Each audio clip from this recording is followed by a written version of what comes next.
Welcome to Cybersecurity Awareness TV, episode 368, recorded September 25th, 2021. My name is Mack Jackson Jr. I'm your cybersecurity consultant. If this is the first time you're seeing our show, I wanted to let you know that this show is about cybersecurity awareness, news, interviews, and tips to protect yourself from the fastest growing crimes of the 21st century. Folks, I want to thank you for being part of Cybersecurity Awareness TV and all of our viewers and listeners from around the world to make this show possible. To find out more information about Cybersecurity Awareness TV, you can contact me online at mackjacksonjr.com. That's mackjacksonjr.com, or contact me at 702-868-0808, 702-868-0808. And remember, folks, share, like, and subscribe to Cybersecurity Awareness TV. On today's show, we're talking about cyber news. In our cyber news segment, folks, we're going to continue our talk about the rise of ransomware and how it affected our U.S. infrastructure and how it literally almost brought down one of our main oil distribution centers here in the United States. We will continue our discussion in consumer affairs news. We'll talk about social engineering and how hackers are using social engineering to get personal identifiable information from us and create different types of scam types of frauds.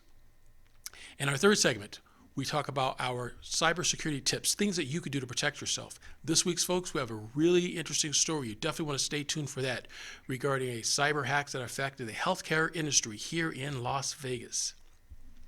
But first, in cyber news, the Colonial Pipeline incident that happened here a few months ago in the United States affected our U.S. infrastructure, and it can be threatening to our way of life. We have heard about this discussion of the rise of ransomware here on the show for several months, and those who've been following me on social media, you know that we've discussed the rise of ransomware and what's been going on with it, how hackers are using social engineering and ransomware attacks to shut down different power stations and pipelines here in the U.S. The Colonial Pipeline assault dealt a significant blow to the oil and gasoline segment in the southern and eastern parts of the United States. It also demonstrated how the significance and threat of cyber attacks can affect our total infrastructure here in the U.S. This year, nation-state cyber criminals shut down the U.S. pipeline, which affected a vital source of gas that's flowing from New Jersey down to Texas.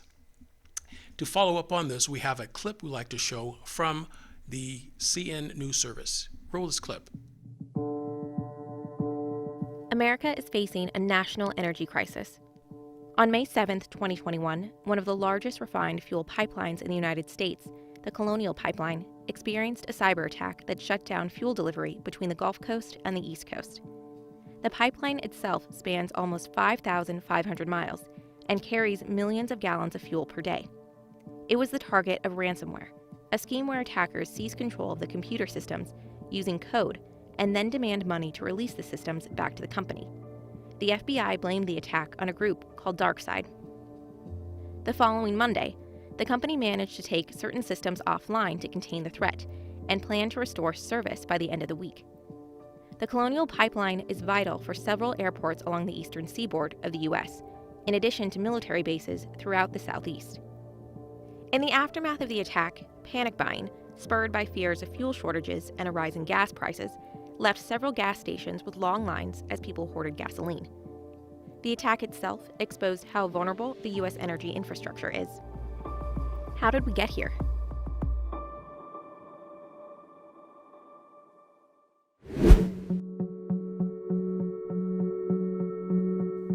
America's power grid is based on designs from the late 1800s. The goal was to provide electricity to as many people as possible at the lowest possible cost. The problem is, the original power grids were designed to meet the needs of the early 1900s, and although there have been incremental advances, these systems are outdated. America's power grid hasn't been updated since the 1960s. Americans consume about 5 to 6 times the amount of electricity as the average person, and the U.S. electric grid loses power 3 times more often today than in 1984. This equipment was designed 30, 40, 50 years ago. It was designed to do specific things. Run a motor, open a valve, run an assembly line. So the concept of thinking ahead of time didn't occur. This is Joe Weiss. He's the managing partner of Applied Control Solutions in Cupertino, California, and the managing director of ISA 99, the International Society of Automation, that works to set international standards on control system cybersecurity. Weiss has documented over 1,300 incidents of power failure in the U.S. electrical system caused by cyber attacks. Very good example of how you can bring the grid down for months, not hours or days, months, is a vulnerability that was called the Aurora vulnerability. The Idaho National Laboratory ran the Aurora generator test in 2007 to demonstrate how a cyber attack could destroy physical components of the electric grid. The experiment used a computer program to rapidly open and close a diesel generator's circuit breakers out of phase from the rest of the grid and caused it to explode.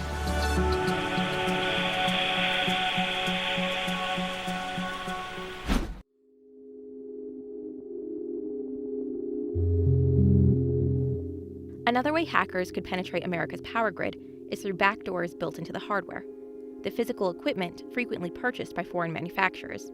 It can often be found in the 3 main grids of the United States: the Eastern Connection, the Western Connection, and ERCOT, the Electric Reliability Council of Texas. In 2019, a Chinese-built transformer weighing between 250 and 500 tons was seized by the Department of Energy and Department of Homeland Security from the Port of Houston.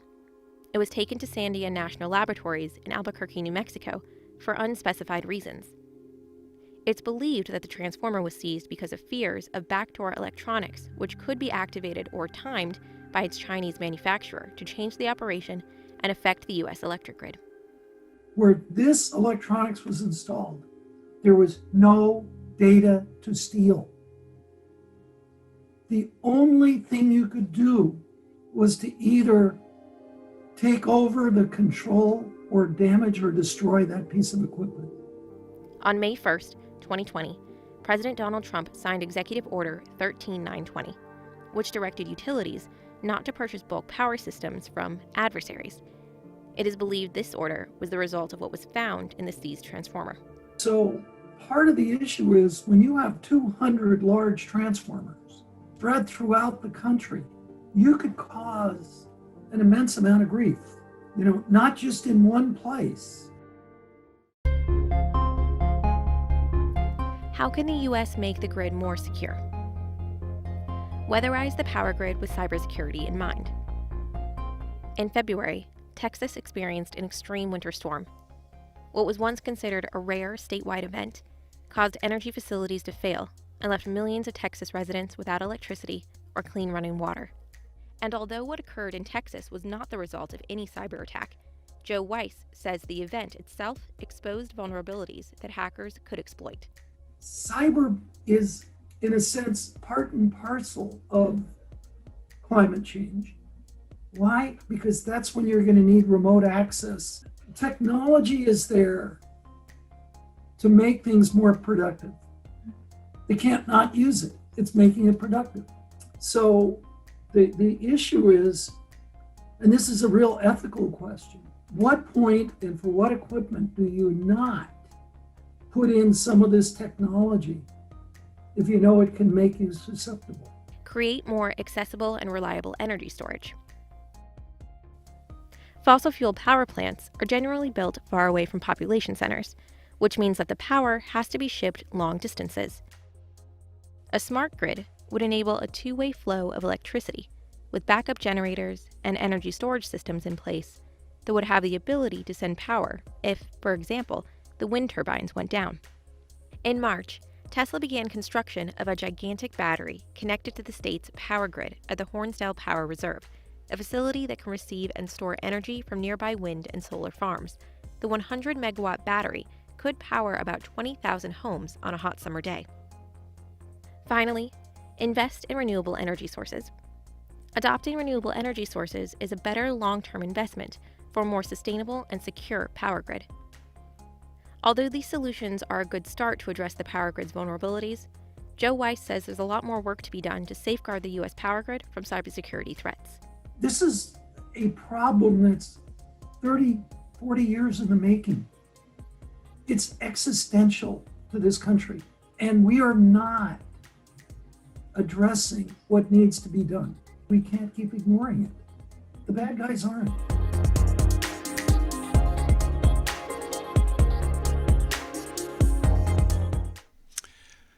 Thanks, CNN and the CNET, for sponsoring the story for us. We appreciate that. Folks, we must put our politicians under lots of pressure to make sure that they pass the U.S. infrastructure plan to help protect our infrastructure here in the United States. What you could do is contact your local, federal, and state representatives and let them know how you feel about supporting our infrastructure. We need to support, and this infrastructure supports, folks, has cybersecurity regulations and equipment and training all built in. We need to make sure we have these things done to help our U.S. state. We'll be right back, folks, after these messages. Identity theft happens. It's an unfortunate fact of modern life. But there are certain steps you can take to help keep your personal information from falling into the wrong hands. Every day you do things to protect what's most important to you. And you know what? You do them almost automatically. Routine things like looking both ways before you cross, brushing your teeth, and buckling your seatbelt. Another routine to get into is keeping tabs on your identity and personal information. Here are 5 easy ways you can do it. Read your credit card and bank statements carefully and often. Know your payment due dates. If a bill doesn't show up when you expect it, look into it. Read the statements from your health insurance plan. Make sure the claims paid match the care you got. Shred any documents with personal and financial information. Review each of your 3 credit reports at least once a year. It's easy and it's free. And before you know it, protecting your personal information can be as routine as locking your doors at night. For more tips and tools on dealing with identity theft, visit ftc.gov/ID theft. That's ftc.gov/ID theft.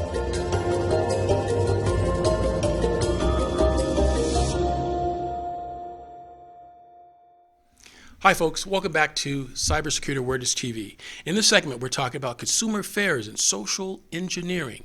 So let's talk about this for a minute. What is social engineering? Well, social engineering is a form of technique that cyber criminals and other criminals, scammers, use to acquire personal identifiable information from unsuspecting victims. They use it in several different forms. Let's talk about them. One, there's an email form where you get emails sent to you, and you've all heard not to click on an email that you haven't heard from or heard from the sender, not to click on links that you don't know about. All part of social engineering. It's part of the phishing and spear phishing techniques that the criminals would use.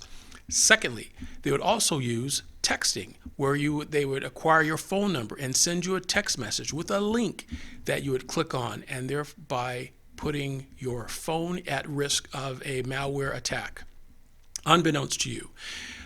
The third way, folks, that hackers and criminals use in social engineering is an attack which they use the phone, the old-fashioned method. They get your phone number and they'll call you, and they'll maybe have a conversation with you stating that, did you receive an email they sent you? Or they were trying to reach you by a text message, therefore trying to befriend you in a sense on the phone, whereby if you're not familiar with this type of attack, you will think this person is legitimate and authorized to have the information they're requesting. All a part of social engineering and social engineering attack. These type of attacks, folks, have been proven to create ransomware attacks and other malicious cyber attacks that have affected companies all over the world. Not just large corporations, but even the small mom and pop stores, small mom and pop businesses. They may think that, why would a hacker want to acquire information from my small business? If you have a small business, absolutely. Put it this way, folks. If you have a social security number and you are a contributing person in our society, the hackers want your information where they can sell to other bad guys on the internet and in the darknet. I have some information to share with you from the Social Security Administration video that you need to take a look at, giving you tips and techniques how you can protect yourself from this type of social engineering and scams by cyber criminals. Roll this clip. I thought I won the lottery and my life was going to change. I only had to pay a fee to collect my winnings. I had no idea there was a problem with my Social Security benefits. There was a warrant for my arrest, and it was urgent, and I was scared. So I sent the gift cards right away. I clicked the link and provided my credit card information, but my check never came, and my money was gone. Scammers use a variety of scenarios designed to make you think their stories are true. They gain your trust by telling you something familiar, fortunate, or frightening. They create a sense of urgency and importance. They press you to provide personal information. Although the schemes vary, there are some telltale signs. Requests for immediate or urgent responses to unsolicited phone calls, letters, emails, or texts. Calls allegedly from government agencies or other organizations that threaten you with arrest if you fail to act promptly. Requests for non-traditional payment methods like gift cards. Your own suspicion that something about this does not feel right. In such circumstances, avoid providing banking information, your Social Security number, and other personal information to unknown persons over the telephone or internet. If you think it might be a scam, do not engage the caller. Hang up the phone. If it is an email, do not click any links. Delete the message. If you're not sure about the validity of the communication, ask questions.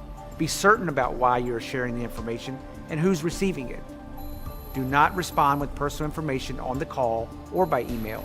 Instead, contact the requesting organization directly. If you have suspicions about any communication that claims to be from Social Security or the Office of the Inspector General, please report it to the OIG directly.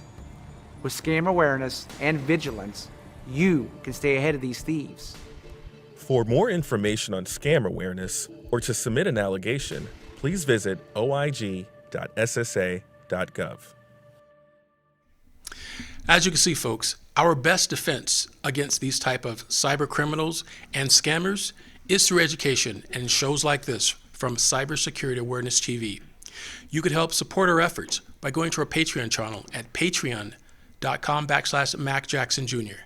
Folks, we'll be back after these messages. According to the FBI, 97% of retailers have been hacked by cyber attacks. 97%. Train your staff on the new red flag rules to mitigate identity theft. Plus, protect your customers and employee data and develop an identity theft prevention policy for your business. Learn how to detect and report a cyber attack to your customers and protect your company's image from a cyber attack. Identity theft is the fastest growing crime of the 21st century, but there is something you can do. Contact MJ Computer Concepts at 702-868-0808. Don't become a statistic. Call MJ Computer Concepts at 702-868-0808. Hi folks, welcome back to Cybersecurity Awareness TV. In this segment, we're going to talk about cybersecurity tips to protect yourselves from the scammers and the cyber criminals that are out there that are trying to get your personal identifiable information. But first, there's some things that you can do to protect yourself. One, remember this fact, folks. The bad guys only have to be right once in getting your data, whereas the consumer, we have to be right every time in prevention for every type of attack that comes through our personal space. Secondly, make sure you have multi-factor authentication on the websites that you visit, such as your banking and financial institutions. A lot of them now are offering two-tier factor authentications before you can do business with them via the telephone or text and by email, folks. So yes, ways to avoid the social engineering attacks that hackers use. And of course, the biggest one here that we talk about every week, and I keep emphasizing this every week till everybody understands it, change your password regularly. Make sure you have a passphrase or some sort of password management system that you can maintain and manage your passwords that you utilize on the web and when you are working with your browser or your business. Make sure you have a password management system. It's very, very important. There's a couple of emails. Before I get to the other tips, I wanted to make sure that I get this email talked about today on today's show. I received a couple emails this week that have been very interesting that are come from viewers and listeners of our show here locally in Las Vegas, stating that UMC and the University Medical Center and Optum Care have sent letters to them stating that their information could possibly have been compromised by a cyber incident, they're calling it. And for the patients of these particular facilities and organizations to contact their credit monitoring system and get credit monitoring for about 2 years. Now this is good, folks. For those of you who do not have that type of credit monitoring, what it basically does is if your information was compromised or tried to be used to get credit in your name, you will be notified. That's basically what monitoring does. But let's talk about the type of incident here. What these organizations are stating that they had a cyber incident that information was compromised, personal identifiable information such as the name, addresses, phone numbers, social security numbers, credit card information, passport information, if used to identify you within these organizations. Any information that could be used to create an entity that's blank without a face. Let's put it frankly with you folks. Also, health information, so your health insurance. Now, that's one of the biggest types of cybersecurity theft that's going on is in the medical healthcare industry. Because think about it, folks, if your information is stolen on your credit card or your bank statement, you will more likely be notified by your bank and credit card provider, letting you know that your account was compromised, and you'll notice it yourself by looking at your statements. However, what about your health insurance? If someone used your name and your insurance to get a claim in with your name, you would have no information on that, especially if they changed the address and had your bill sent somewhere else. But the devastating part of it, folks, is then if you need to have that particular medical procedure, now that criminal's information is on your particular record, and they could have drugs that that can affect you and your health as well. So that's why it's very important we stay aware of this. So my recommendation to you, for those of you out there who received this letter from these institutions stating that there was a potential cyber or data breach incident, make sure that you do report your Social Security number to the 3 reporting credit agencies here: Equifax, Experian, and TransUnion. And what you do is you want to freeze and lock your Social Security number. That means that you cannot get credit, and anyone cannot get credit using your Social Security number. However, in the future, if you need to have credit, you need to unlock it. It's a little bit of a procedure. It's not too difficult to do, but it's definitely something you should do. So if you receive one of these letters, definitely. And I want to thank our viewers for letting us know about this here at Cybersecurity Awareness TV, so we could pass this message on to you and all of our viewers and listeners as well. I want to thank everybody for being part of our show this week. And if you want to send me emails, definitely do it like our last viewers at mjackson@mjcc.com. That's mjackson@mjcc.com. Cybersecurity Awareness TV. And thank you again for joining us here this week. If you want to reach us on social media, you can. Remember, folks, stay cyber woke. You can find us on Twitter, LinkedIn, Facebook, and Instagram. See you next week, folks. Thank you.